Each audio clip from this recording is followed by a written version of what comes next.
Verdade, imparcialidade. Começa agora o programa A Hora da Verdade. Apresentação Carlos Frederico Gomes. Olá, amigo assinante, estamos iniciando mais um programa A Hora da Verdade na sua TV Mais, canal 15 da Multiplay, na sua Litoral TV, canal 5 da NET.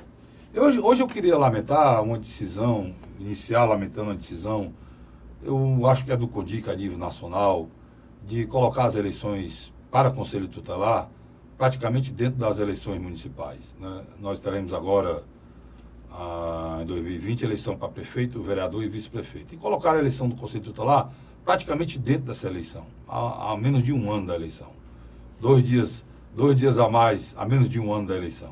Então, foi uma decisão errada.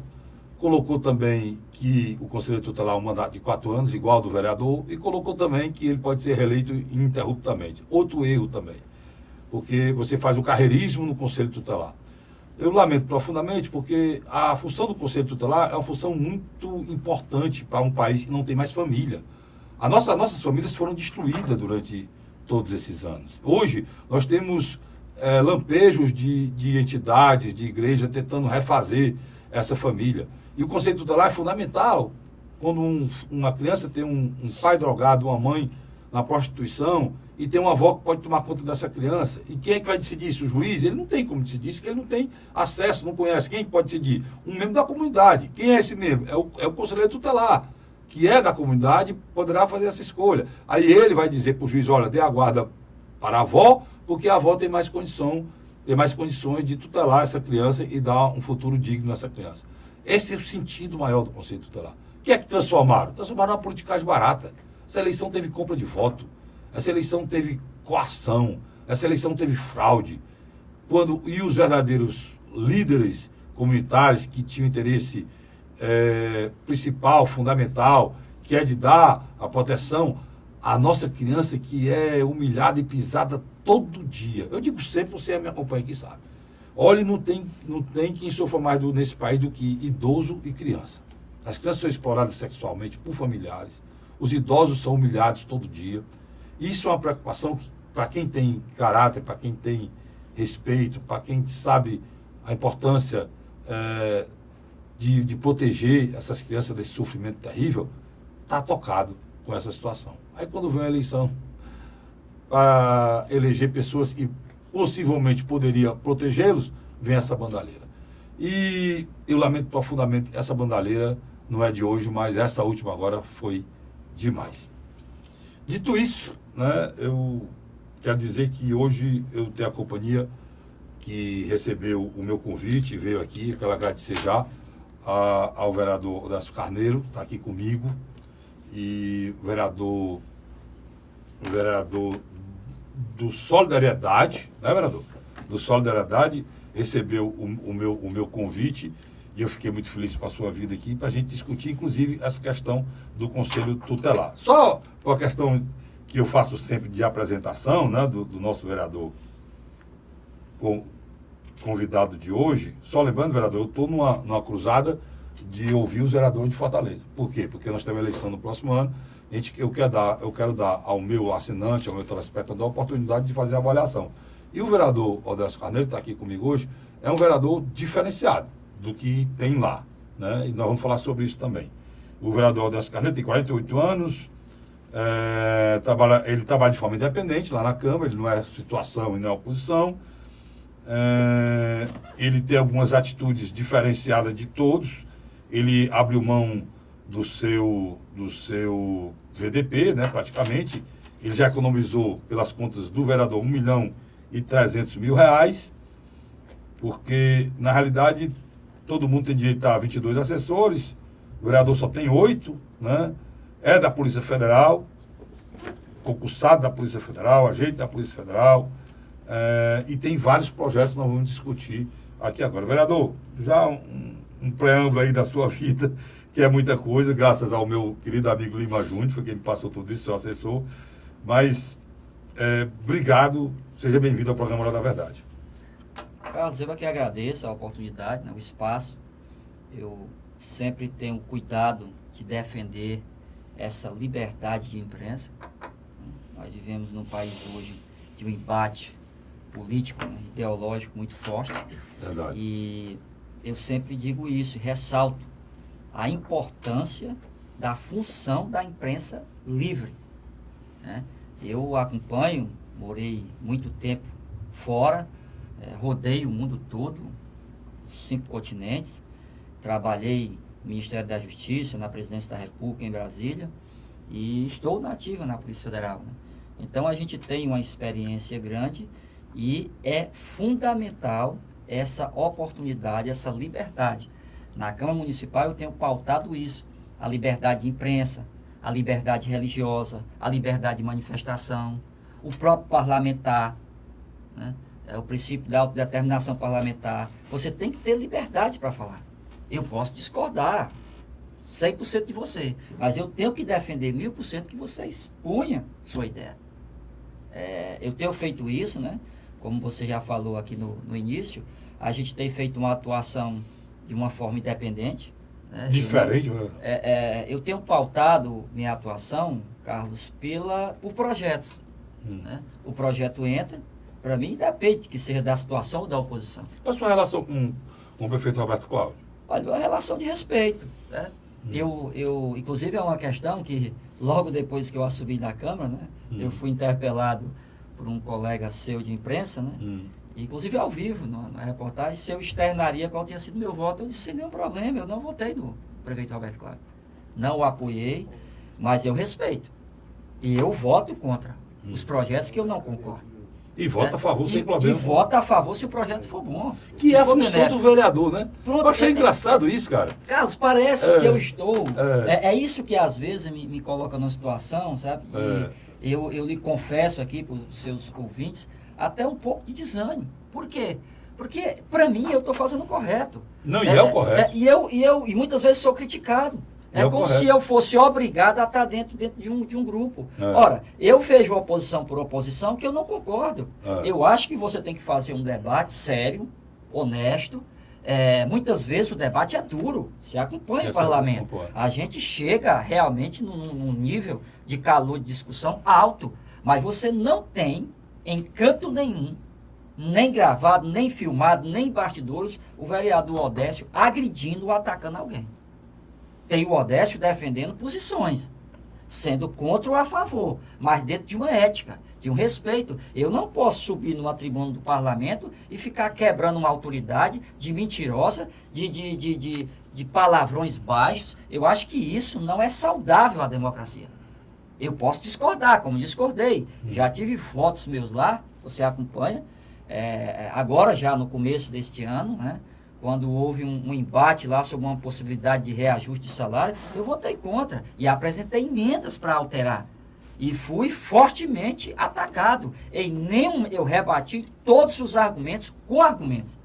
E diversos outros. Nós acabamos de ter uma discussão muito séria a respeito da utilização do plástico do município de Fortaleza naquela questão dos canudos. E eu votei contra. Por quê? Ora, Carlos, nós temos 2 modelos estabelecidos. Alguém vai questionar que é necessário proteger o meio ambiente? Não, por favor. Está aí o escândalo das manchas de óleo na nossa costa. E às vezes eu me constranjo porque eu não vejo a mesma gritaria quando falo do canudo. E aí, mas vereador, você votou contra? Não, gente. Eu sou totalmente a favor da proteção do meio ambiente. Agora, nós temos 2 modelos. E aí o meu voto contra foi porque, para mim, o modelo foi escolhido errado. Nós temos o modelo do Rio, que é um modelo de projeto, uma lei impositiva, que obriga, que impõe multas altíssimas a quem? Ao pequeno. E deixa o grande produtor lá em cima da cadeia, produzindo e ganhando milhões de reais. Lá no Rio foi um fracasso retumbante. Pegaram o modelo do Rio e implantaram aqui. Qual é o modelo que eu defendo? O de Curitiba, que foi o segundo estado, né? Paraná, e que lá eles viram esse caráter invasivo, estatizante, de obrigar, de interferir na atividade do empreendedorismo, né? Que não deu certo. Lá eles foram para o outro lado, que era o que eu defendo. Vai pela mudança de paradigma, de comportamento, incentivos fiscais, criar um selo de biologicamente, de ecologicamente correto, incentivar, educar, fazer campanhas educativas. Só que qual é o problema? Na hora que você confronta os 2 modelos, o primeiro, que foi o aprovado aqui, entra na questão da indústria da multa. Você impor a um vendedor de coco uma multa de até R$100.000, pelo amor de Deus, nós vamos quebrar todo mundo, sabe? Então, o meu posicionamento contra foi esse. Mesmo porque não tem como o vendedor de coco dizer, não vou lhe fornecer o canudo. Como é que funciona isso? Não, e aí você me diz, e tem produção em Fortaleza? Não tem. E aí vão fazer o quê? Mas eu acho que essas questões, então, por exemplo, essa questão do canudo exclusivo, no meu entender, só dando uma opinião aqui rapidamente, ela deveria ser uma questão nacional de que proíba a fabricação de canudo, cara. A questão, Carlos, até, se você me permite, um adendo à sua colocação, é até um pouco mais em cima, é a utilização do plástico. Por que nacionalmente não restringe isso? Porque é só o canudo? Não, é o copo. É o pratinho, é a colher. Olha a situação do Rio. As sacolas. As sacolas. O Rio proibiu o canudo de plástico. Você sabe o que aconteceu lá?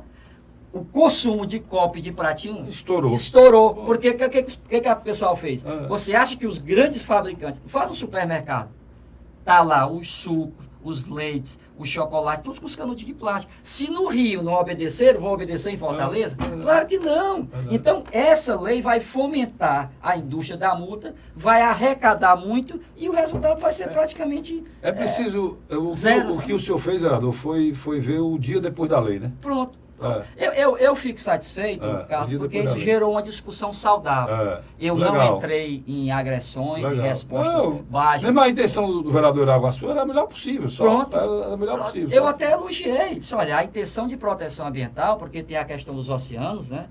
Que se fala hoje que são mais de 100 mil animais marinhos. Daqui a pouco vai ter só plástico no oceano, não vai ter mais, animais. Sabe? Mas, vereador, deixa eu lhe colocar uma coisa. O senhor ele falou do canudo, e eu tenho preocupação muito maior, já que estou com o assunto, essa questão ambiental, tenho preocupação muito maior com a sacola. Você anda no estado de Ceará hoje, vou falar do meu estado, né? Você chega a qualquer cidade, a coisa é ridícula. Ao redor da cidade é um mundo de sacola espalhada, né? Quando eu era criança, meu pai ia para o mercantil ou para o mercado e o rapaz vinha com a caixa de papelão, eu carregando as compras, acompanhando o papai numa caixa de papelão, às vezes o carregador, chamava o carregador, estava na cabeça e tudo. Depois disso apareceu as sacolas de papel. E a vontade de ganhar dinheiro, esse negócio de otimizar o empresário gastar menos e ganhar mais, veio o petróleo, e com o petróleo veio esses produtos do petróleo e são as sacolas. Quer dizer, a gente pegou desfez um hábito, criou um novo hábito e agora quer retroceder para voltar ao hábito anterior. O problema é que no país capitalista não tinha discussão. Era uma lei que forçasse as empresas a fornecer de papelão. Porque, por exemplo, nos Estados Unidos quase toda sacola é de papel, né vereador? A grande maioria é biodegradável ou é de papel. Aqui nós estamos com esse problema. É um problema muito mais sério o da sacola, né? E que ninguém discutiu aqui, além do canudo. E eu acho que não dá para fazer uma lei para o canudo, uma lei para a sacola. Acho que é preciso discutir isso de uma forma geral, ou não? Eu inclusive, puxei isso. A questão não é o canudo, não é o plástico, é o produto que não é biodegradável. Então, o que a gente precisa? E tem como ser feito. Que, aliás, eu tenho aí uns 2, 3 projetos pautados na Câmara que eu trato dessa questão. Nós precisamos, o município, a prefeitura, e isso é uma crítica que eu tenho à administração do prefeito Roberto Cláudio, de não ter campanhas educativas. Mas não adianta, Carlos, fazer aquelas campanhas de botar um outdoor aqui, liberar, distribuir uns papeizinhos. Eu acompanhei uma das campanhas mais efetivas no Brasil. Ali do 97, 98, eu morava em Brasília, né, já na Polícia Federal, e o então governador, Cristóvão Buarque, implantou uma campanha para criar a cultura do respeito à faixa de pedestre. Saudade do Cristóvão. Meu amigo, foram 4 anos de campanha, mas era campanha que não era para multar, não era para prender. O que ele fazia? Em cada faixa, ele colocava um policial militar de um lado e outro do outro, que naquela época não se falava ainda, nem em guarda. E ele fez uma campanha educativa. Quando a pessoa avançava, o policial parava, mas não era para multar. Era para dizer, cidadão, nós estamos com uma campanha, tá aqui o panfleto, olha a faixa, respeite. Hoje você chega em Brasília, é uma das cidades que mais respeita essa questão. Então eu chego aqui em Fortaleza, olha, eu passei outro dia uma experiência no centro de Fortaleza. Eu ia com o carro e ia um ônibus ao lado. Um cidadão abriu a janela, um ônibus já velho, e jogou um coco seco no meio da rua. E aí você para, eu vou fazer uma lei para proibir aquilo? Não, isso é questão de educação. Agora, nós temos que ter campanha efetiva.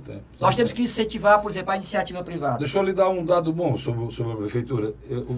Eu tenho, inclusive, no meu programa de rádio, A Hora da Verdade no rádio, uma propaganda da prefeitura que eu até nem gosto, mas é chocante. É uma história de uma avó atravessando uma criança. Minha filha quer ser o quê quando crescer? Aí ela disse, quer ser superior, se eu quero ir embora, minha filha está atrasada, tem que ir para o colégio. Aí ela atravessa, se houver pancada, aí diz que 90% dos atropelamentos que acontecem a 60 quilômetros levam vítima fatal. Até é ruim, a gente fica subentendido e aquela criança morreu naquele processo. Eu nem gosto. Eu não gosto dessa propaganda, não. Criança não gosta de envolver criança isso, não.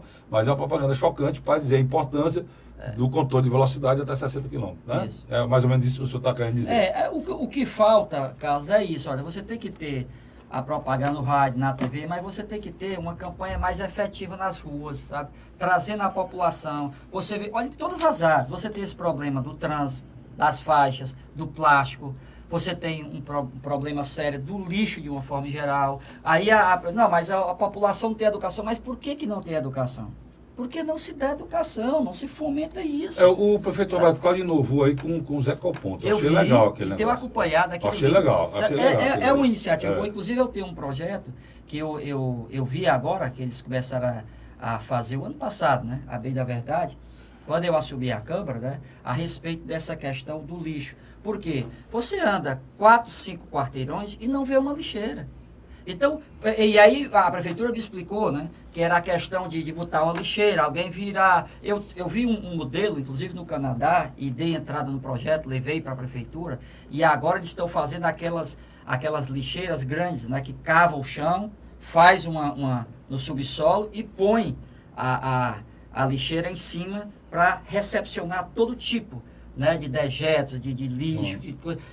Interessante porque não se vira, não se destrói. Eu acho esse modelo de recolhimento casa a casa muito oneroso e muito difícil. É verdade. Na Europa não tem isso, não. Na Europa você tem centralizado as lixeiras e as pessoas vão aí lá vem e a colocam cultura, vem a educação. Né? Então, eu acredito que nós temos que insistir nesse modelo, sabe? De formação, de mudança de cultura, de paradigmas. Porque, vereador, eu vou lhe dar uma discussão para o senhor. O senhor é uma pessoa muito lúcida, eu vou lhe dar uma discussão. Será que a Câmara não já pegou assim as dificuldades que a gente tem aqui para a cidadania do povo pobre de Fortaleza e olhar quanto é gasto anualmente com lixo e dizer aquilo é um absurdo? É verdade. Porque são milhões, vereador. São milhões. Eu acho que a gente tem que pegar esse valor e botar assim na prateleira para a gente, para a imprensa discutir. Olha, é tanto gasto que poderia ir. O Fortaleza não tem uma escola de tempo integral ainda, que se tivesse melhoraria tudo, né, vereador? Então, esse dinheiro aí dava para fazer isso 3 vezes, no mínimo. Mas... Eu acho que esse aí você pode subir. Se você pegar o orçamento de Fortaleza, em torno aí de 8 bilhões, né? 7 e tanto, tem que mudar muita coisa. Eu tenho que ir para rápido intervalo. Vou pedir licença aqui, vereador, um minutinho, tem que ir para rápido intervalo. Mas eu volto já discutindo isso e muito mais coisa. Tem vários projetos do vereador que a gente vai citar, não vai dar para discutir. Vamos falar também da questão do Conselho Tutelar. É um instante só, não sai daí não, eu volto já. A Hora da Verdade.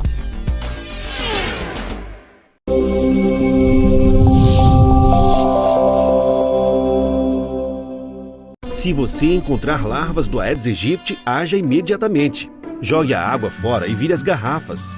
Ou use para decorar sua casa. Não deixe água parada. Entre em ação. A melhor defesa é a prevenção. Para promover a cidadania, democratizar os serviços públicos e reforçar ações sociais por todo o Ceará. A Assembleia Legislativa criou a Ideia Certa, um conjunto de ações para informar e conscientizar a população sobre diversos temas, como direitos das crianças e o combate à violência contra a mulher. Participe e venha com a gente mostrar que uma Ideia Certa pode melhorar o dia a dia de todos os cearenses. Assembleia Legislativa do Ceará.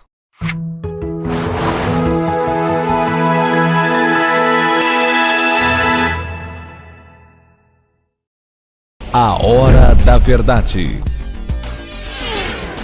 Estamos de volta com o segundo bloco do meu programa, do seu programa, Hora da Verdade, na sua TV Mais, canal 15 da Multiplay, na sua Litoral TV, canal 5 da NET. Eu deixei no bloco passado a discussão em relação ao Conselho Tutelar. Por quê? Porque a gente foi agora, recente, hoje é quinta-feira, a eleição foi domingo passado e a discussão na Câmara está pegando fogo aqui em Fortaleza em relação a jornais dizendo que houve fraude.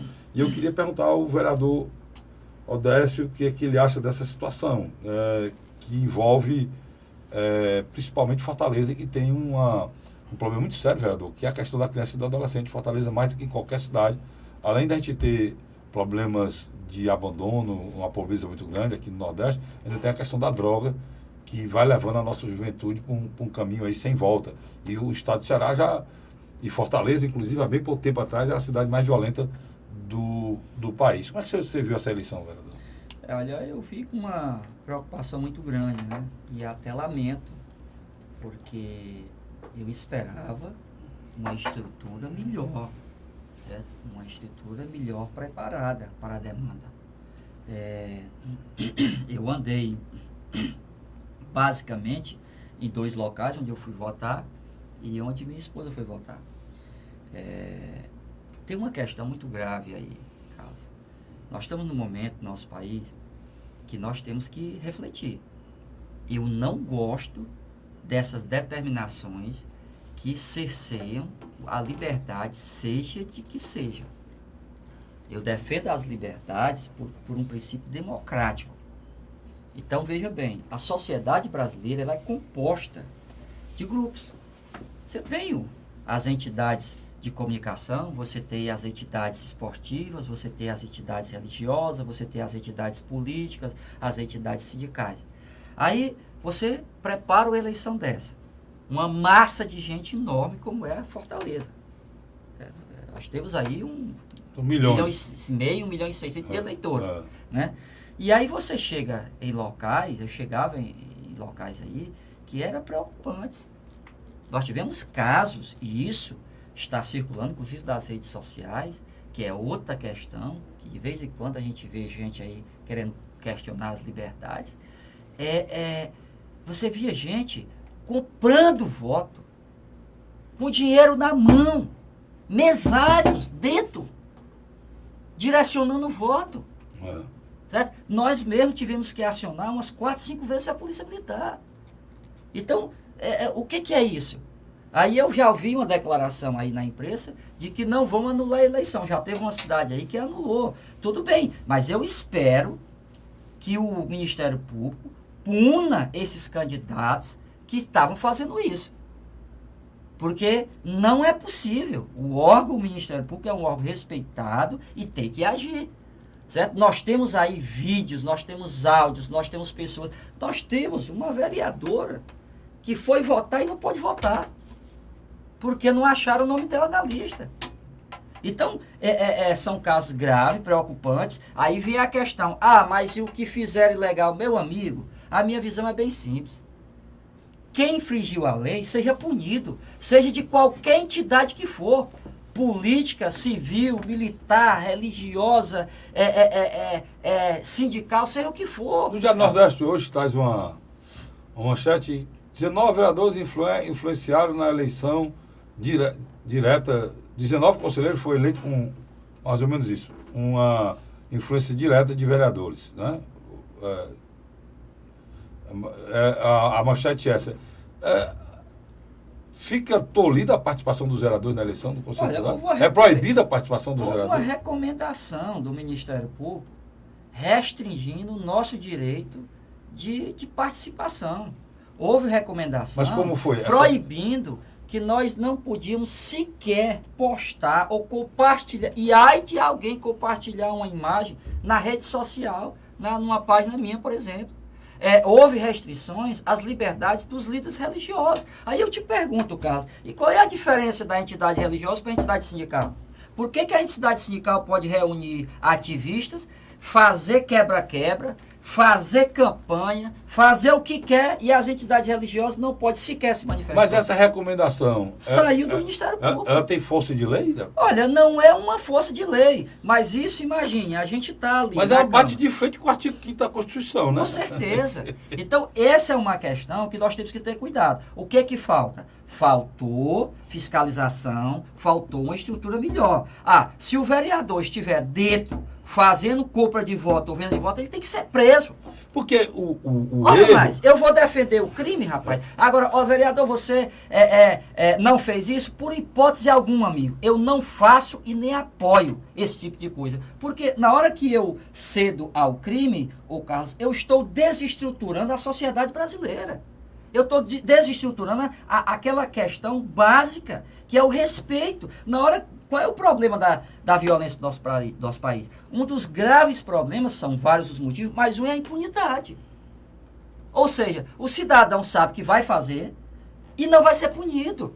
Você vê, por exemplo, qual foi a principal medida do atual governo federal para baixar a criminalidade no Brasil? Eu vi outro dia um jornalista, disse, olha gente, parece brincadeira, mas essa é a principal. Ele simplesmente pegou os líderes das grandes facções criminosas e trancou nos presídios federais. Aí, e por que os outros governos não faziam isso? Meu amigo, aí nós vamos entrar num problema grave. Porque o nosso país, ultimamente, se você pegar os 3 últimos presidentes, um está preso, o outro foi impeachmentado e o outro já foi preso, está solto, está respondendo processo. Então, nós não podemos transigir, Carlos, com a questão da lei. Então, o que eu vi nessa eleição do Conselho Tutelar? Eu vi uma falta de estrutura total.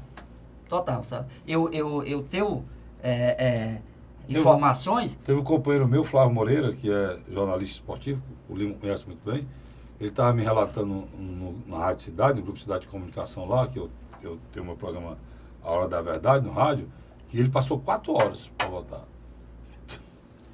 Eu tenho pessoas... Pessoa 4 horas. Olha, eu vou lhe confessar aqui. 4 horas, eu fui votar. Um voto. Eu fui votar pela manhã e não votei. Deixei para ir mais à tarde, certo? Porque estava impossível até de entrar. Nós tivemos casos, por exemplo, ali na região do Zé Walter, que foram horrorosos. Inclusive, pessoas que estão aí eleitas. Então, eu espero que o Ministério Público seja rígido com isso, porque eu estou acompanhando. Eu faço parte da Comissão de Direitos Humanos, lá na Câmara, e recebemos uma das promotoras responsável por essa questão uma semana antes. Nós fizemos de tudo para manter o que foi recomendado, certo? Você não me viu por aí eu divulgando, eu votei, claro que eu votei em alguém. Claro que... E essa questão de você, vereador, deputado, não poder apoiar ninguém, gente... O Ministério Público não pode caçar o direito de voto. Não é possível, uma pessoa para ser vereador. Nós temos que ter outra forma de normatizar isso. É uma loucura, não é restringindo. Daqui a pouco, Carlos... Errado, acabou. Faça quem faça. Certo? Daqui a pouco vão querer fechar as redes sociais, vão querer restringir o que você pode falar ou não. Daqui a pouco, as nossas liberdades estão sendo tolhidas. E não é por aí.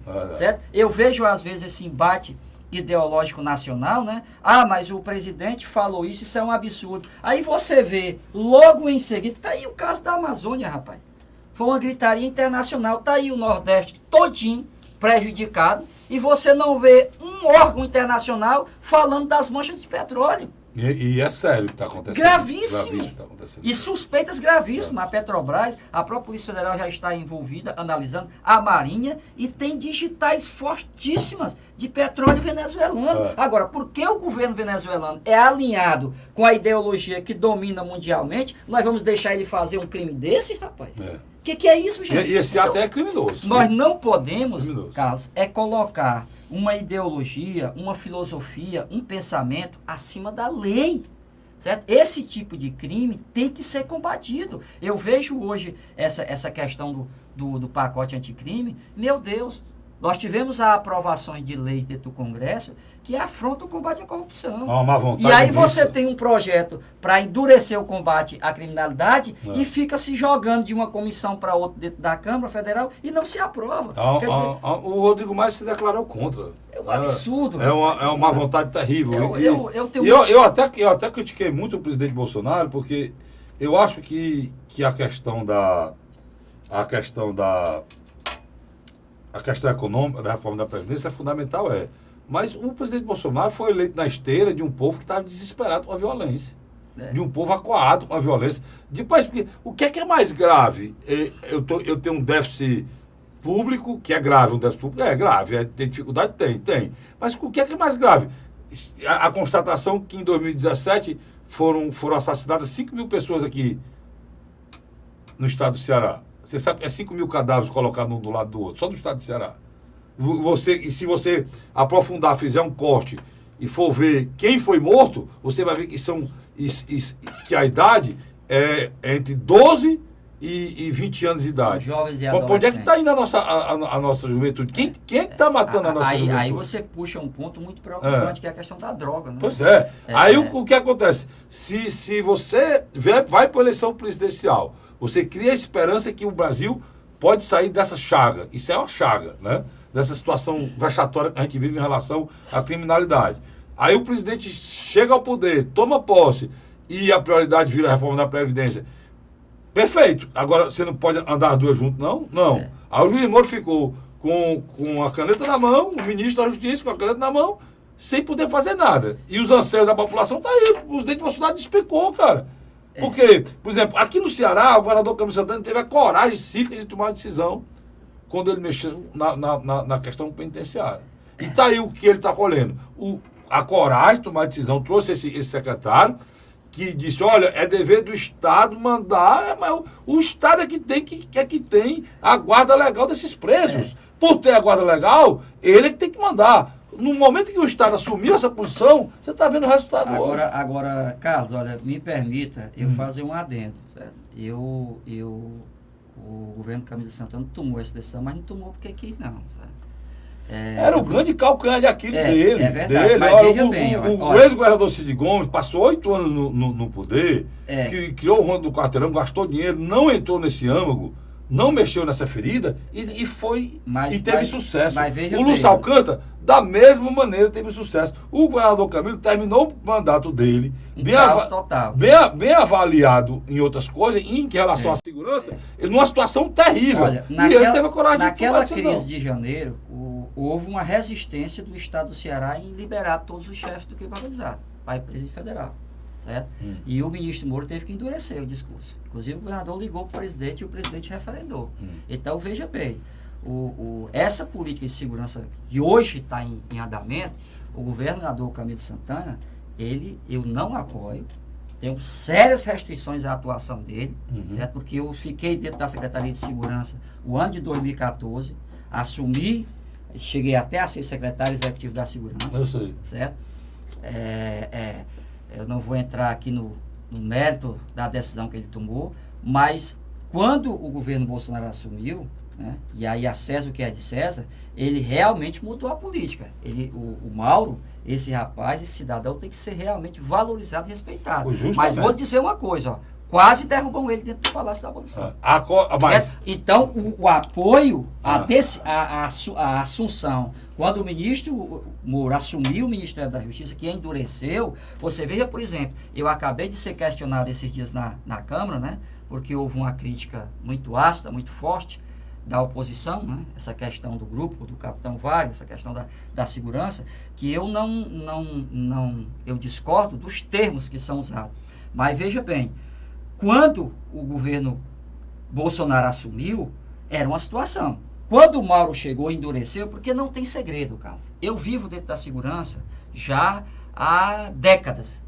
Qual é o problema? O principal problema da falta de segurança no Brasil é a falta de controle dos presídios. Quando eu tive da Secretaria de Segurança, nós já sabíamos disso aqui. O problema é que não tinha respaldo para fazer o que tinha que fazer. Eu disse, inclusive, aqui na época, e não sei por que não repercutiu, que o Ceará não tinha... O governo tinha receio, né? Não tinha presídio. O Ceará tinha casa da mãe Joana, porque entrava lá droga, prostituição, bebida, tudo. Todo mundo vendo e não fazia nada. Quando o Mauro chegou, tudo isso que você disse, e a gente já sabia, apareceu. Pronto. Apareceu uma marca-vídeo de televisão. Agora eu vou lhe dizer aqui uma coisa muito séria. Certo? E é a primeira vez que eu falo isso aqui. Quantos mil celulares? Eu vou, não, Mais 2 mil. Mais, TVs também. TV. Mas uma coisa eu vou dizer aqui, ó. Se o presidente da República fosse Haddad, o governador Camilo Santana não estava fazendo isso que está fazendo hoje. Você pode escrever aí. Mesmo porque ele não tinha nem respaldo para fazer Pronto. isso a nível Então, nacional. a questão é o seguinte. O Camilo Santana várias vezes elogiou, e tem até problema, até ciúme entre o Moro e por causa da simbiose perfeita entre o governador e o Moro em relação a isso. Sim. Então, com a vinda do Mauro, isso ficou mais forte. E você está criticando. E o Mauro segurou. Você está criticando isso aí. Segurou. E eu fui para a Rádio Cidade, tem gente que não gostou, e fiz uma crítica pesada, e que eu vou continuar fazendo, a grupos de comunicação, do Estado de Ceará, que a um dado momento, logo depois daquela crise, que tentaram explodir o metrô, tentaram explodir um viaduto. Sim, a gente passou não sei quanto tempo aquele problema na entrada da cidade. E logo depois disso, um grande grupo de comunicação do Estado de Ceará, que eu não vou dizer, não vou entrar nessa confusão, mas é importante ser dito isso, saiu na defesa de que essas pessoas não tivessem controle. Na defesa do bem-estar desses presos que tentaram destruir essa cidade, cara. Carlos, não tem segredo. Olha, segurança pública não tem segredo. Você tem que isolar as lideranças, você tem que prender, mas prender mesmo. Você tem que isolar o mal. Isso vem desde a antiguidade. Se você pegar os livros históricos bíblicos, você vai achar há 3.000 anos atrás já tinha as cidades presídios. Então, o que está acontecendo hoje? Eu sou bem franco para você. Quem quiser achar ruim, ache. Vou ser bem sério. Se houver outra crise dessa aí, que você citou, de explodir, de fazer atos de terrorismo, o governo federal decreta intervenção aqui. E o governo perde o governo do Estado de Ceará. Então o governador Camilo não é inteligente. Ele é um cara altamente inteligente. E os Ferreira Gomes também. Então, ou eles mudam essa política e arrocham a criminalidade, ou eles correm o risco de perder o governo do Estado. Tomou a decisão. O Mauro saiu fortalecido de novo. Com certeza. De novo, fortalecido Tem todo de novo. o nosso apoio. E o resultado final foi para o secretário de Segurança. O resultado final, olha, hoje o Ceará tem o menor índice do Brasil em termos de queda. Uma das principais ações, não se iluda, de assassinatos. É essa aí, ó. Foi o isolamento dos líderes, olha, o aperto. A decisão dele de acabar com as cadeias no interior permitiu que chegou a paz no interior. Aquelas cadeias no interior que era grande escritório, quartel-general do crime no interior do estado. Tá correto. Que era um local bom e passou a ser um desastre depois. Olha, Carlos, você está me puxando aqui. Eu tenho evitado, muitas vezes, até falar desse assunto, porque eu conheço por dentro. Mas nós temos mais um tempinho para a gente discutir isso aí. Eu vou para o rápido intervalo, volto já. Essa questão da segurança é muito séria. E quando a gente faz avaliação livre de pensamento político partidário, aí ela é fundamental, como o vereador está fazendo aqui, e eu estou fazendo. É o meu sonho, é poder fazer sempre essa avaliação do melhor para o meu estado, e não o melhor para partido A ou partido B. O vereador Adélio está me dando essa oportunidade, eu vou continuar com ela já, no terceiro e último bloco do programa Hora da Verdade. Sai daí não, eu volto já. A Hora da Verdade.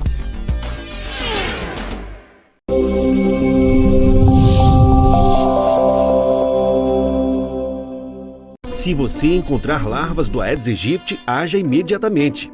Jogue a água fora e vire as garrafas. Ou use para decorar sua casa. Não deixe água parada. Entre em ação.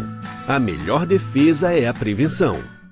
Para promover a cidadania, democratizar os serviços públicos e reforçar ações sociais por todo o Ceará. A Assembleia Legislativa criou a Ideia Certa, um conjunto de ações para informar e conscientizar a população sobre diversos temas, como direitos das crianças e o combate à violência contra a mulher. Participe e venha com a gente mostrar que uma ideia certa pode melhorar o dia a dia de todos os cearenses. Assembleia Legislativa do Ceará.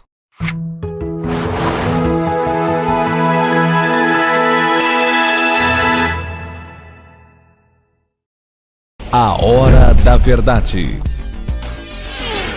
Estamos de volta com o terceiro e último bloco do meu programa, do seu programa Hora da Verdade, na sua TV Mais Canal 15 da Multiplay, na sua Litoral TV, canal 5 da NET. Eu estava conversando aqui nos bastidores com o vereador Adécio, a gente estava no intervalo fazendo a avaliação o seguinte: é preciso melhorar muita coisa, porque tem muita coisa que você não sabe, eu não sei, ninguém sabe.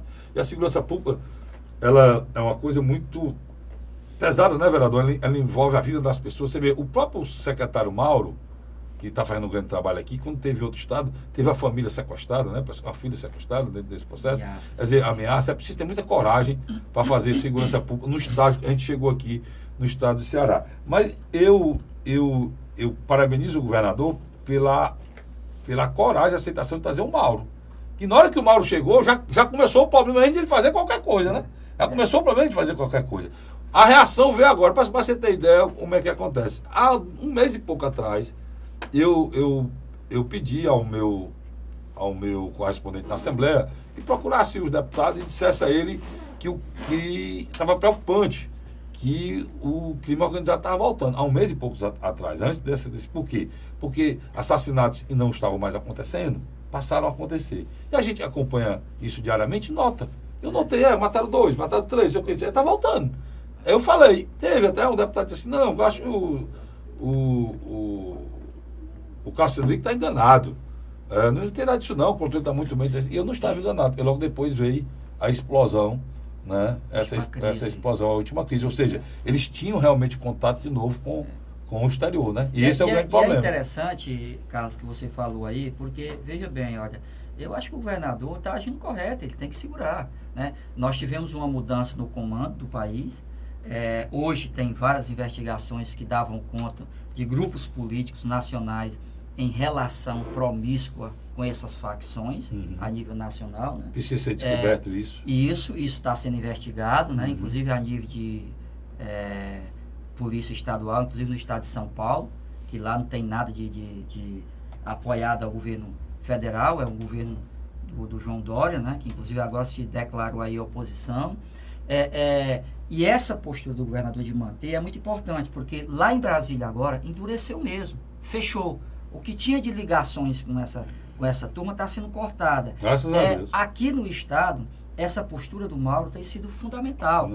Você vê que essa última reação já é sabido que foi uma reação porque o lucro dessa área é muito grande. O governador transferiu mais de 300, né? Então, assim, 300 aí transferido aí para pronto, eu até disse isso esses dias lá na Câmara e vou falar aqui, não é agressão, gente, é uma postura técnica. O governo do estado tem que dar mais liberdade ao secretário Mauro para na hora que identificar os novos chefes, porque ele diz assim, não, vereador, mas não adianta, porque vão surgir, meu irmão, se tu pegar os novos e for mandando para os presídios federais, daqui a pouco ninguém vai querer mais assumir. Não. Porque lá nos presídios federais, põe e fecha a porta. E outra coisa, tem que construir, Carlos, presídios no estado naquele modelo federal. Por que só o governo federal pode ter presídio? Pra gente não. Pra gente não, eu não consigo entender isso não. Pra gente não cair no erro de precisar do outro ente. O próprio governador pode resolver se tiver. Agora, o problema, eu não consigo entender. Você sabe quem tem muito dinheiro para construir presídio? O fundo penitenciário. É bilhões. Sim. Eu não sei porque o governo federal não arranjou um jeito de liberar justamente para fazer essas cadeias. Olha, você tem ideia? É o FUPEM, né? O FUPEM. Diz que é muita grana. Olha, muita grana tem aí que deveria... Eu vi agora, lá no Ministério da Justiça, é óbvio, por que eu tenho conhecimento de muitas coisas? A Polícia Federal é dentro do Ministério da Justiça. Nós temos colegas, amigos, que estão lá dentro da estrutura. Vocês são subordinados ao ministro. Eu tenho ligação direta com o comando lá em Brasília, né?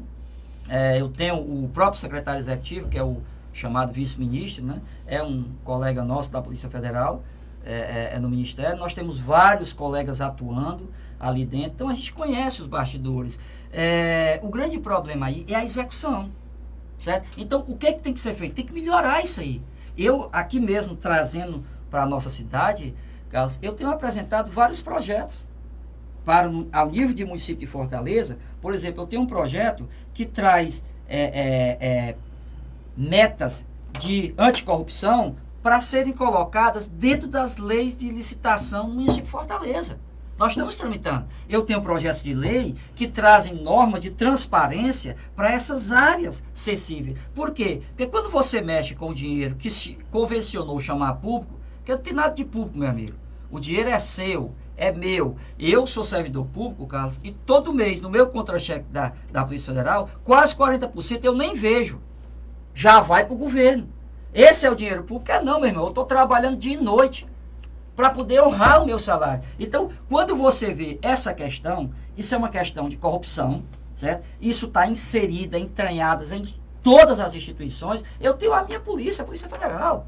Então, veja bem, eu não tenho gente errada na Polícia Federal? Tem. De vez em quando a gente identifica, prende e expulsa da corporação. E qualquer área. Agora, na questão essencial que nós estamos falando, do presídio, você tem que construir, o Estado tem que construir. Ah, mas não tem dinheiro. Vá lá em Brasília e pegue dinheiro. Agora, aplique realmente nas normas que o Ministério traça. Qual é o problema? Eu vivi isso lá. Eu trabalhei na Secretaria Nacional de Segurança Pública durante vários anos.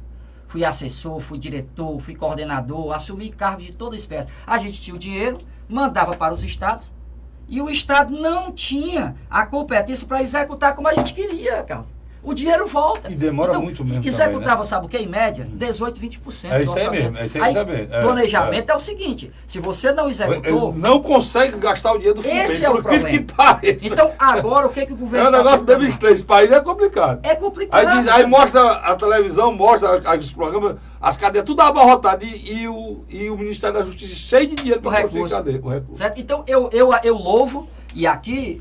O Carlos, eu não tenho. Mas isso vai mudar. Vai. Acho que isso era um pensamento de uma política nacional que queria acabar com as cadeias, né? Que é uma loucura, idiotice. Eu ouvi discurso na Câmara Municipal de gente. Por isso que não fazia, ficava que presídio não resolvia, que cadeia, que construção de hospital não resolvia. Gente, a cadeia é um ponto essencial no controle da segurança. Se você não isolar essas pessoas que transgridem a lei, como é que vai ficar essa sociedade? Você quer ver a reação? É só você olhar essa história das saidinhas. Quando chega ali o Dia das Mães, o Dia dos Pais, você vê uma série de pessoas que foram soltas praticando crime novamente. Mas você vê que atitudes que foram tomadas para evitar a saidinha, você vê como a lei funciona. Melhorou. Já diminuiu. Melhorou. Já melhorou. Atitudes. Lembrar que quem fez projeto para dar acesso, que é de César nessa área, anteriormente até você, vereador, o vereador, a crise, o estatuto, aqui foi feito o estatuto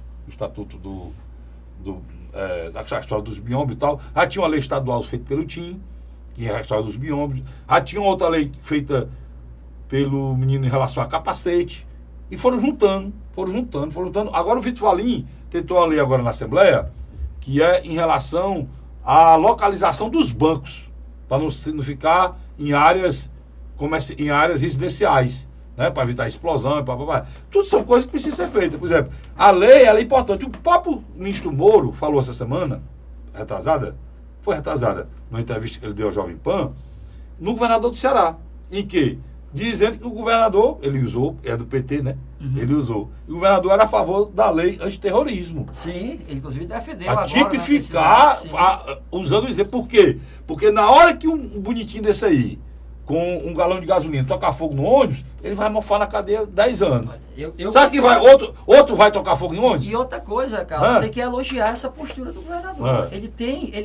E eu me lembro quando agora nessa crise, né, que ele fez um contato com o presidente, e o presidente inclusive comentou lá, né, que ele tinha dito para o governador, não adianta, não se combate esse nível de crime com flores brancas, com bombinha. Certo? Eu fico olhando as ações. Dá para a Revolução dos Cravos aqui não. Olha, eu trabalhei em todo o Brasil. Eu conheço o Brasil de norte a sul, de leste a oeste. Eu voei, eu andei por terra, por exemplo, a questão da Amazônia. Nós temos um centro de treinamento da Polícia Federal, o CIAPA, que é no meio da Amazônia. Então eu estive lá umas 2, 3 vezes. Nós temos, eu tenho esse conhecimento vasto do Brasil todo. Não existe essa história de que o crime é forte se o Estado for forte. Tem até um colega seu, me fugiu agora o nome dele, o Michel Glenn, ele tem uma frase, né, um grande especialista nessa questão de conflitos, né, de áreas conflituosas, que ele diz, olha, o crime só é forte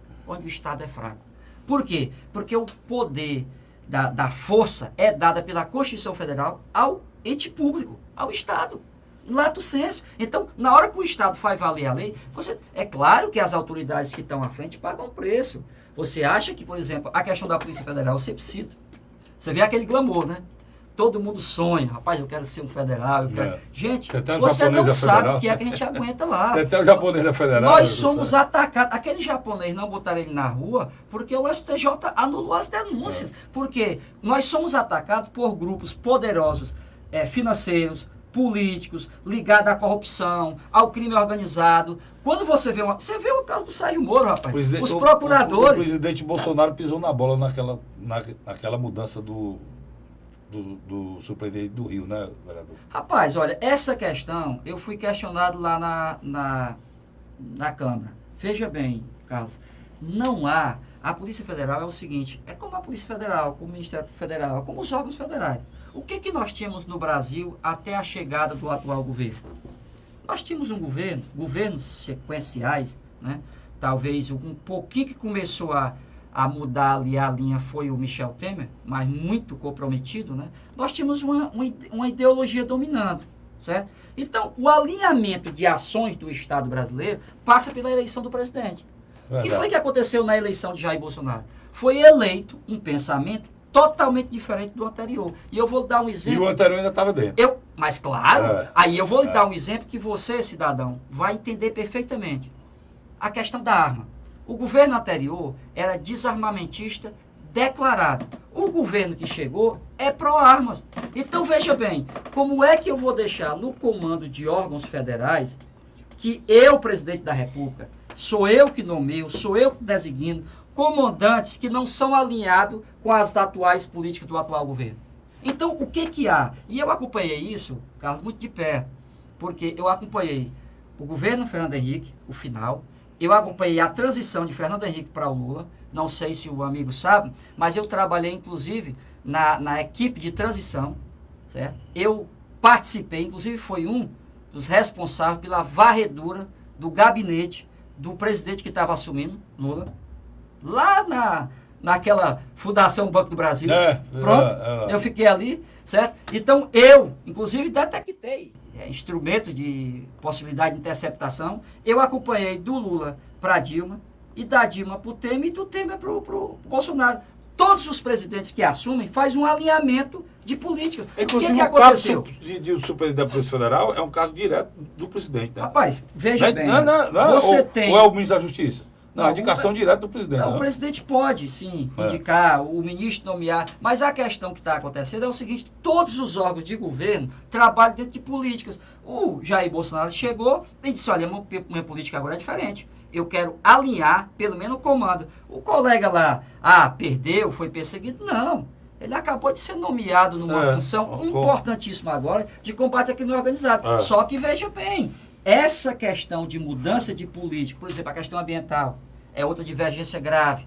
A questão política econômica é outra divergência. O que eu vejo? E as pessoas me perguntam, mas Odécio, não houve restrição à atuação da Polícia Federal? E eu lhe respondo tranquilamente, absolutamente, meu amigo. Tanto é que se você pegar os números da Polícia Federal continuam estáveis e subindo em vários pontos. Até porque, na mexida daquela transição ali do Temer, já houveram uma série de ajustes dentro das instituições. E que eu acho, e o Michel Temer até esses dias deu uma entrevista, né? E disse que, elogiando o governo Bolsonaro, porque ele estava seguindo os projetos de reforma dele, né?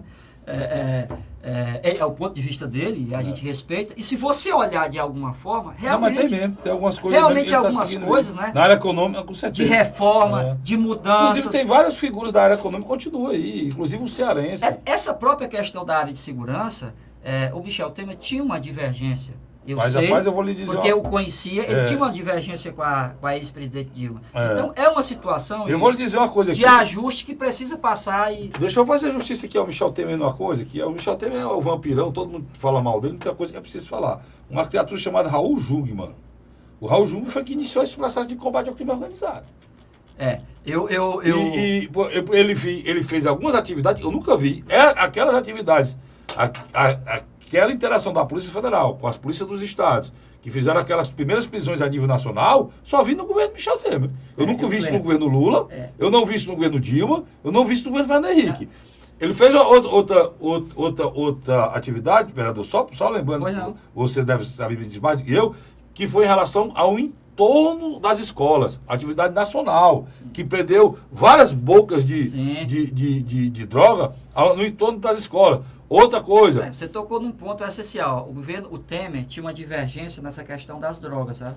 A Dilma, né, o Partido dos Trabalhadores, ele tinha essa linha de descriminalização, né, de liberação. O próprio Michel Temer já era contra isso. O Raul Jungmann também. Tanto é que essas ações ao entorno da escola, nós estávamos chegando numa situação alarmante. De boca de fumo já dentro de escolas. Dentro de escola. Certo? Então, realmente aí, eu não gosto de essa interação foi iniciada no governo Michel. Essa posição do Jungmann no Ministério, certo? Já foi uma sinalização positiva. Que o Temer até falou isso agora. E eu concordo contigo, não é porque o Temer tem os problemas dele com a justiça, a gente vai obscurecer o que ele fez de bem. Nós vamos esconder, é a mesma coisa do Fernando Collor, rapaz. Nós temos os carros que temos hoje, por quê? Porque o Collor teve a coragem naquela época de meter a caneta e abrir o mercado internacional. Aí agora, porque o Collor é um cidadão que está enrolado aí com a justiça, eu vou negar um fato? Isso é um fato, vereador. Isso é um fato. É um fato. Infelizmente, meu tempo acabou. Mas eu quero deixar esses 2 minutinhos, vereador, para deixar você à vontade aí para suas considerações finais. Tem que chamar mais vezes, e tem muita coisa para discutir aqui.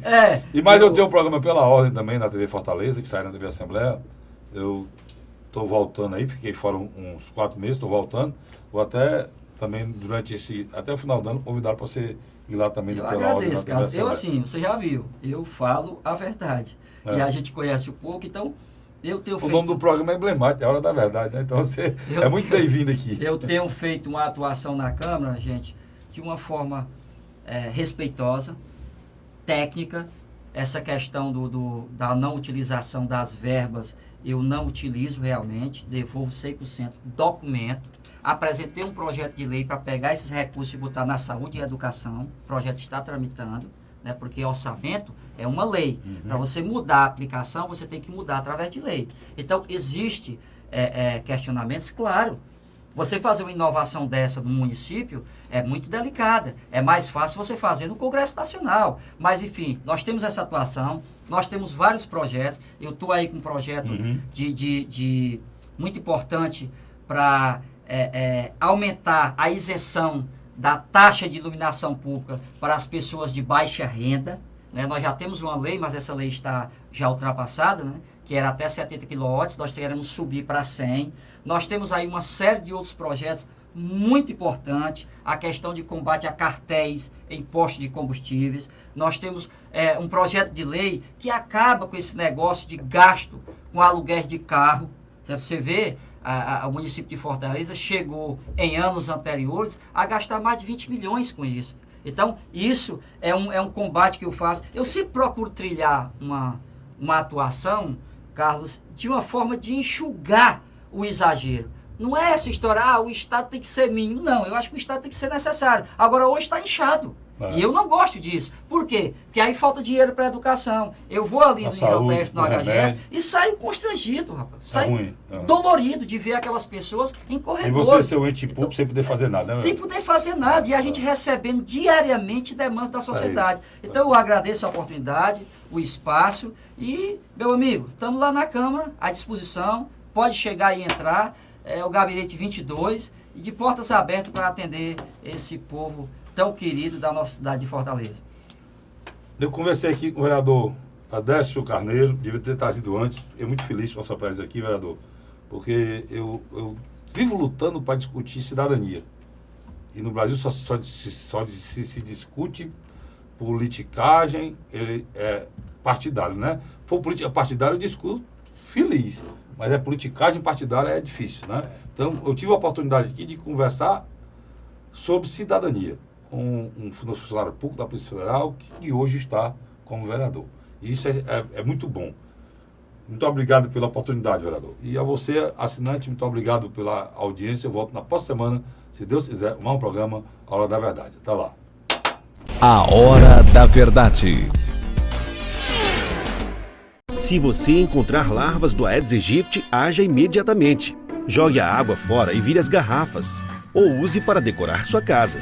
Não deixe água parada. Entre em ação. A melhor defesa é a prevenção. Para promover a cidadania. Democratizar os serviços públicos. E reforçar ações sociais por todo o Ceará. A Assembleia Legislativa criou a ideia certa. Um conjunto de ações para informar e conscientizar a população sobre diversos temas, como direitos das crianças e o combate à violência contra a mulher. Participe e venha com a gente mostrar que uma ideia certa pode melhorar o dia a dia de todos os cearenses. Assembleia Legislativa do Ceará.